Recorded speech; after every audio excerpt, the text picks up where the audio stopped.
మన జీవితంలో మనకి ఈ క్వశ్చన్ ఎప్పుడో వచ్చి ఉంటుంది కదండి, మన జీవితంలో దేవుడు ఉన్నా కూడా కష్టాలు బాధలు వస్తాయా? ఈ క్వశ్చన్ మనందరికీ చాలా మందికి వచ్చి ఉంటుంది. మన జీవితంలో దేవుడు ఉన్నా కూడా మనం ఒక క్రైస్తవులమే, సన్నిధికి వెళ్తాము, ప్రార్థన చేస్తాము, వాక్యానికి విలువిస్తాము, దేవుని యొక్క దైవజనులకి మనం విలువిస్తాము, అంతా ఉంటుంది. కానీ అంతా ఉన్నా కూడా మనకి ఎందుకు కష్టాలు బాధలు వస్తాయి? దేవుడు ఉన్నా కూడా కష్టాలు బాధలు వస్తాయా అని మనకు ఉంటుంది కదండి. నిజంగా దేవుడు ఉంటే కష్టాలు బాధలు ఎందుకని? ఒక వ్యక్తి జీవితం అండి, ఆయనే దావీదు. ఆయనకి దేవుడు ఉన్నాడో లేడో ఒక్కసారి మనం జ్ఞాపకం చేసుకుందాం. ఆయన ఒక గొర్రెల కాపరి, మనందరికీ తెలుసు. ఆ గొర్రెల కాపరిగా ఉన్నప్పుడు దావీదు ఏం చేశారు? ఎక్కువగా దేవుణ్ణి స్తుతించారు. ఆయన జీవితం చాలా సంతోషంగా ఉంది. కానీ ఒక రోజు సమూయేలు వారి ఇంటిని దర్శించి దావీదును ఆ యొక్క ఇశ్రాయేలు దేశం మీద, ఇశ్రాయేలుల మీద రాజుగా అభిషేకించారు. సంతోషం, ఎందుకంటే దేవుడిని స్తుతించాడు కాబట్టి, దేవుడితో ఉన్నాడు కాబట్టి దేవుడి చేత ఎన్నుకోబడ్డారు. తరువాత ఆయన స్థానం ఎక్కడికి వెళ్ళిపోయిందంటే,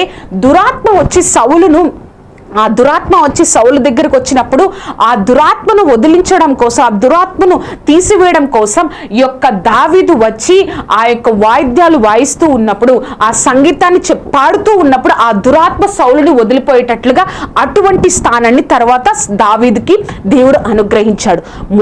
మొదటిగా గొర్రెల కాపరిగా ఉన్నాడు, తరువాత ఆ యొక్క రాజు అవుతావని సమూయేలు చేత అభిషేకింపబడ్డాడు. తరువాత సౌలు దగ్గర ఆ దురాత్మను వదిలించి ఒక ఆత్మపూర్ణుడిగా ఆత్మానుసారమైన సంగీతంతో అక్కడ ఆ యొక్క రాజభవనంలో ఉన్నారు. అంతా అయిపోయింది.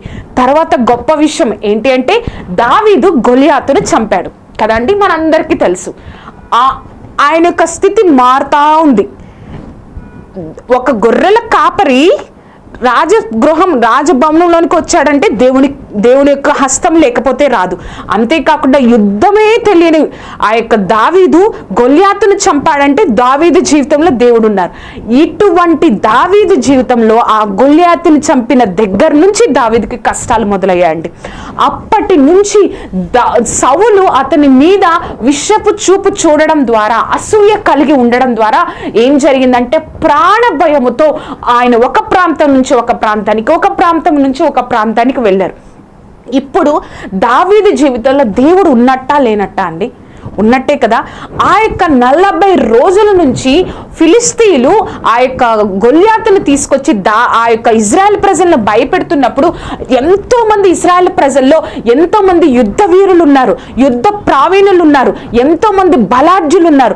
వారి వల్ల ఏమీ కాలేదు. కానీ దావీదుకు యుద్ధం అంటే ఏంటో తెలీదు, ఇంతకు ముందు ఎప్పుడు యుద్ధం చేయలేదు.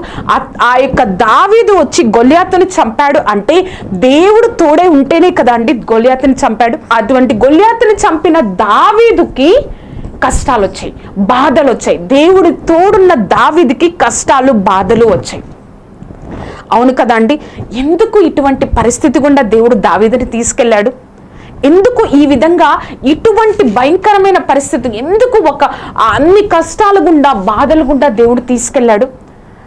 ఈ వాక్యాన్ని ధ్యానించుతున్నప్పుడు నాకు ఒక మాట గుర్తొచ్చిందండి. ఏంటి అంటే, 430 సంవత్సరాల క్రితం ఐగుప్తులో ఆ ప్రజలు, ఇశ్రాయేల్ ప్రజలు, దేవుని ప్రజలు బానిసలుగా ఉన్నారు. వారు మొరలు విని దేవుడు మోషేని పంపించి వారిని బయటకు తీసుకొచ్చారు. 430 సంవత్సరాలు వారు బానిసలుగా హింసపడుతూ ఉన్నారు కదా. వారిని బయటకు తీసుకొచ్చిన వెంటనే దేవుడు పాలు తేనెలు ప్రవహించి దేశానికి తీసుకువెళ్ళవచ్చు కదండి. వారిని చాలా సంతోషంగా ఉంచొచ్చు కదా. కానీ దేవుడు ఏం చేశారు? మరలా కొన్ని సంవత్సరాలు వారిని నడిపించారు. మరలా కొన్ని సంవత్సరాలు వారు వింటారో, నా మాట వింటారో లేదో అని మరలా కొన్ని సంవత్సరాలు, 40 సంవత్సరాలు అరణ్యంలో నడిపించాడు. ఎందుకు? దేవుడున్నా కూడా మన జీవితంలో ఈ విధంగా ఎందుకు జరుగుతుంది? ఎందుకు ఈ విధంగా జరుగుతుంది అంటే, నీ జీవితం నీ చేతిలో లేదు, నీ జీవితం నీ చిత్తానుసారంగా లేదు, నీ జీవితాన్ని నేను నడిపిస్తున్నానని ఆ యొక్క కష్టాల్లో, బాధల్లో మనం గ్రహించాలని. అంతేకాకుండా ఆ యొక్క కష్టాల్లో బాధలో మనము దేవుడికి ఇంకా దగ్గర అవ్వాలని దేవుడు ఉన్నా కూడా మన జీవితంలో కష్టాలు బాధల్ని దేవుడు అనుభవిస్తాడండి. దావీదు అదే నేర్చుకున్నాడు. ఆ యొక్క గొల్యాతును చంపే వరకు దావీదు ఒక ఇజ్రాయేలీలో ఒక గొప్పగా సంతోషంగా ఉన్నాడండి. గొల్యాతుని చంపిన తరువాత ఆయనకు అన్ని కష్టాలు అయిపోయాయి, బాధలు అయిపోయాయి, ప్రాణ భయం అయిపోయింది.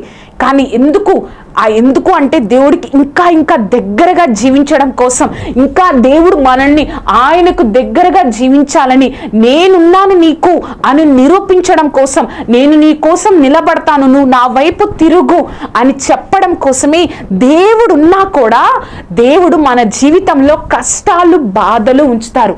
అంతేకాకుండా నీవు నీ చిత్తానుసారంగా నువ్వు వెళ్తున్నావేమో, అది కాదు, నా ఇష్టానుసారంగా నువ్వు జీవించినట్లయితే నిన్ను ఊహించని స్థితిలో నేను ఉంచుతాను, కాబట్టి నువ్వు నా వైపు తిరుగు అని దేవుడు ఒక బ్రేక్ ఇస్తాడండి. దేవుడు ఆ బ్రేక్ వచ్చినప్పుడు మనం ఏం చేస్తామంటే, ఏంటిది ఎదురొచ్చింది అని ఏం చేస్తాము, తడబడిపోతాం కదా. ఆ యొక్క తడబాటులో మనం ఆ తడబాటుని దేవుడి దగ్గరకు తీసుకెళ్ళి ఆ యొక్క ప్రశ్నని, ఆ యొక్క అసమాధానం లేని స్థితిని, ఆ యొక్క అర్థం కాని స్థితిని నేను దేవుని సన్నిధిలో మొరపెట్టగలిగితే దేవుడు తప్పకుండా మనకు ఆ సహాయం చేస్తారు. కాబట్టే దేవుడున్నా కూడా కష్టాలు బాధలు మన జీవితంలో వస్తాయి.